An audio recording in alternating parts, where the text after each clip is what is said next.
ලෝකයේ අවසාන දඩයම්කරුවන් මොවුන්ද? ඔවුන්ගේ අද්භූත ජීවිතය කෙබඳුද? අද මම ඔබ රැගෙන යන්නේ අප්‍රිකාවේ ටැන්සානියාවේ ජීවත් වන ලෝකයේ ඉතාමත් සුවිශේෂී ගෝත්‍රික ජනතාවක් වන හඩ්සා ගෝත්‍රිකයන් ගැන සොයා බලන්න. අපි කොච්චර වාසනාවන්ත ජාතියක්ද, කොච්චර සුන්දර රටක ජීවත් වෙනවාද කියලා මේ වීඩියෝවෙන් පස්සේ ඔබට තේරුම් යනවා ඇති. මේ කතාව ඉවර වෙනකම්ම රැඳී සිටින්න. සබ්ස්ක්‍රයිබ් කරන්න අමතක කරන්න එපා. යමු වීඩියෝ එක පැත්තට. ඔබට සිතාගන්න පුළුවන්ද නවීන ලෝකය වේගයෙන් දියුණු වෙමින් තිබියදී අදටත් දඩයම් කරමින් වනයෙන් ආහාර එකතු කරමින් ජීවත් වන ජාතියක් සිටින බව? ඔවුන් තමයි හඩ්සා ජනතාව. අද අපි කතා කරන්න බලාපොරොත්තු වෙන්නේ ඔවුන්ගේ අද්භූත ජීවිතය ගැන. ටැන්සානියාවේ ඊයාසි වැව ආශ්‍රිත ප්‍රදේශයේ ජීවත් වන මෙම ජනතාවගේ සංඛ්‍යාව දහසක් පමණ වන බවට තමයි දැනට ගණන් බලා තියෙන්නේ. හඩ්සා ජනතාව ලෝකයේ ඉතිරි වෙලා ඉන්න අවසාන සැබෑ දඩයම් කරුවන් සහ ආහාර එකතු කරන්නන් අතරින් එක් කණ්ඩායමක් බව ඔබ දැන සිටියාද? ඔවුන්ගේ ජීවන රටාව වසර දහස් ගණනක් තිස්සේ බොහෝ වෙනස් වී නැති බව ගොඩක් පිරිසක් පවසනවා. ඔවුන්ට ස්ථීර ගම්මාන නැහැ. ඒ වෙනුවට කුඩා කණ්ඩායම් වශයෙන් ජීවත් වෙමින් ආහාර සොයාගෙන එක් ස්ථානයක සිට තවත් ස්ථානයකට ගමන් කිරීම තමයි ඔවුන්ගේ පුරුද්ද. විටක ගසක බෙනයක ජීවත් වෙනවා. බලන්න ඔවුන් මෙම සුවිශේෂී ගස් වර්ගය යොදාගෙන සාදාගෙන ඇති නිවාස.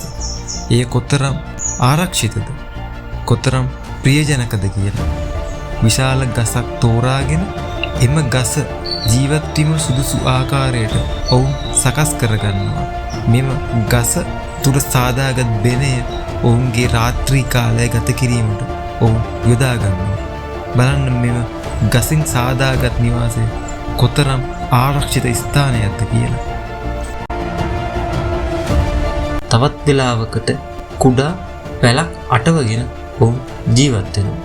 ඔවුන්ට ස්ථීර ගම්මාන නැහැ.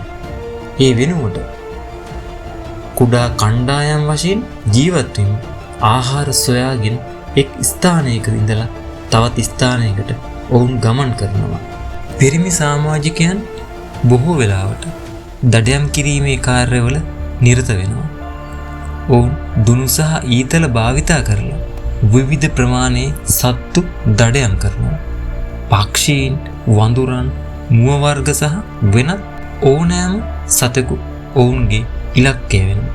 සරලව කියනවා නම් අහුවෙන හැම සතාම මොවුන්ගේ ගොදුරක් බවට පත් වෙනවා. ඔබ දන්නවද ඔවුන් ඊතලවලට ස්වභාවිකව විෂ පවන බව? ඒ සඳහා ඔවුන් ඩෙසර්ට් රෝස්, කාන්තාර රෝස සහ ඇරෝ පොයිසන් ට්‍රී විෂ ඊතල ශාකය වැනි ස්වභාවික ශාකවල ශ්‍රාවයන් යොදා ගන්නවා. මෙම විස ඇඟට ඇතුල් වුණු වහාම එය හදවතට ගමන් කරලා සතුන් ඉක්මනින්ම මිය යනවා. හඩ්සා සමාජිකයන්ගේ දඩයම් කුසලතාව ඉතා ඉහළ මට්ටමක පවතිනවා. සතුන්ගේ අඩිසලකුණු පමණක් බලමින් සතෙකුගේ ගමන් මාර්ගය හඳුනා ගැනීමේ සුවිශේෂී හැකියාවක් මේ ජන කණ්ඩායමට තියෙනවා. කවුරු හරි ඇහුවොත් හඩ්සා ජනතාව අමු මස් කනවද කියලා උත්තරය ඔව්. ඔවුන් අමු මස් ආහාරයට ගන්නවා. ඒ සඳහා ඔවුන් බොහෝ සෙයින් ප්‍රිය කරනවා.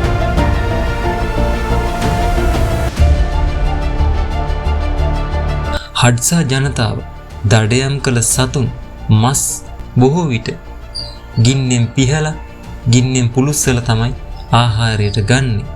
නමුත් සමහර අවස්ථාවලදී විශේෂයෙන්ම දඩයම් කිරීමෙන් පසු වනය තුල සිටින විට මස්වල කුඩා කොටස් අමු ලෙස ආහාරයට ගන්නවා.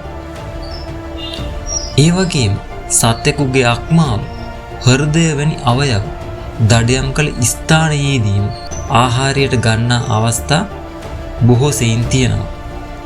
කොහොම වුණත් හඩ්සා ගෝත්‍රිකයින් නිතරම අමුමස් පමණක් කනවා කියන අදහස වැරදි.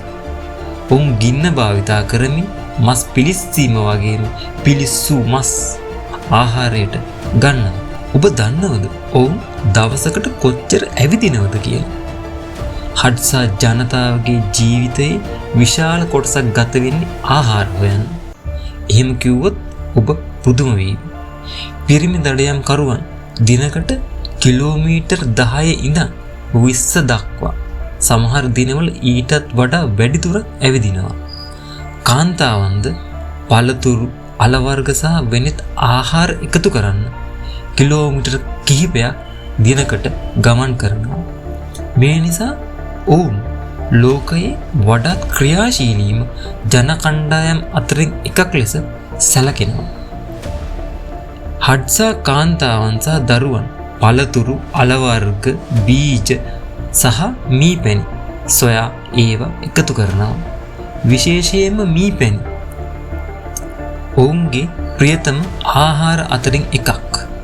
සමහර අවස්ථාවලදී ඔවුන් මීමැස්සන්ගේ වද සොයා ගැනීමට කුරුල්ලෙකුගේ සහයද ලබා ගන්නවා.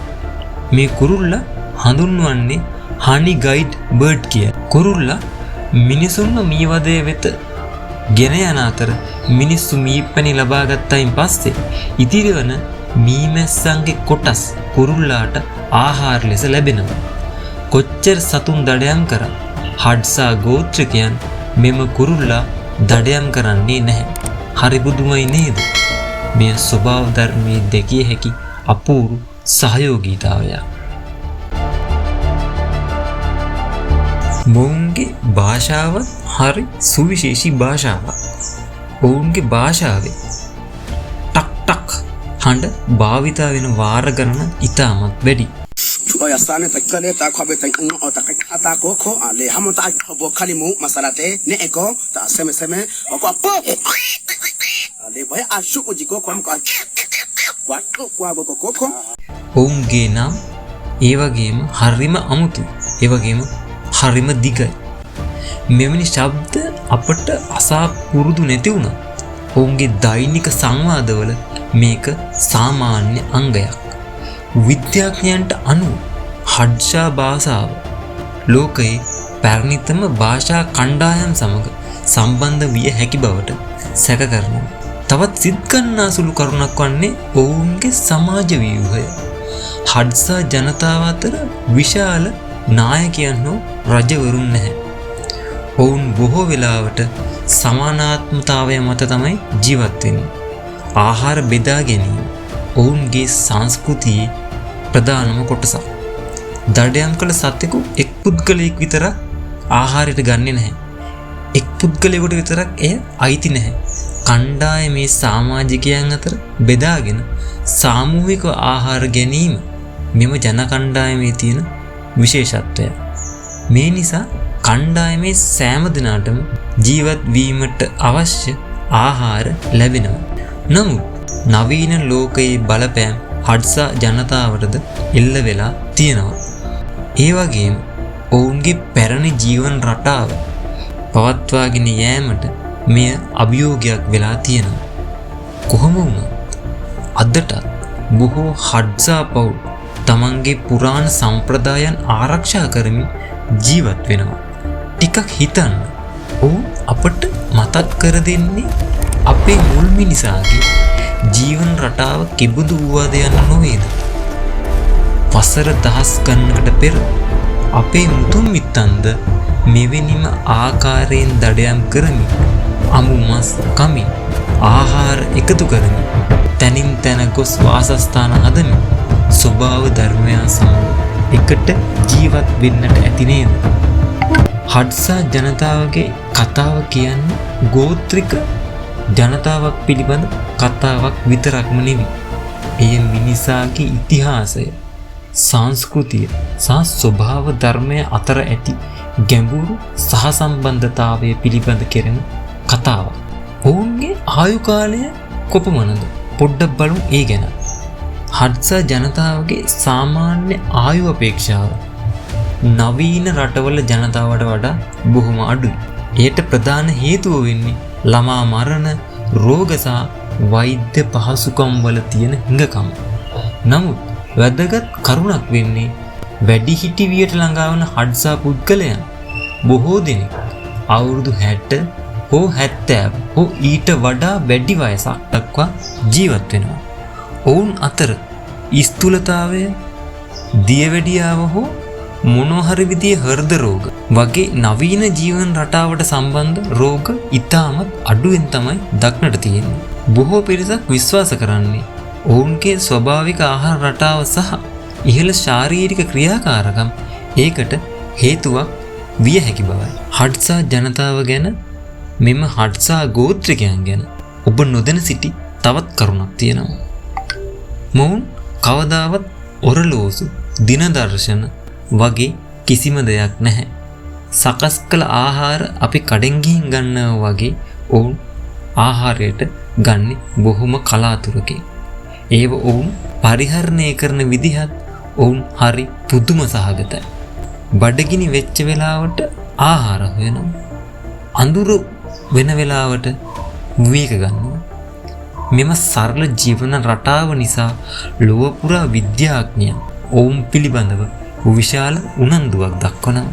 මන්ද හඩ්සා ජනතාවගේ ජීවිතය තුලින් අපගේ මුතුන් මිත්තන් දසදහස් ගණනක් වසර පෙර ජීවත් වූ ආකාරය පිළිබඳ ඉඟි ලබා ගන්න පුළුවන්. තවත් මෙවැනි අද්භූත ජන කොට්ටාස සහ සංස්කෘතික කතා සඳහා අපි සබ්ස්ක්‍රයිබ් කරන්න අමතක කරන්න එපා. නැවත හමු වෙමු තවත් විස්මයජනක වීඩියෝවකින්. ඔබට සුබ දවසක්.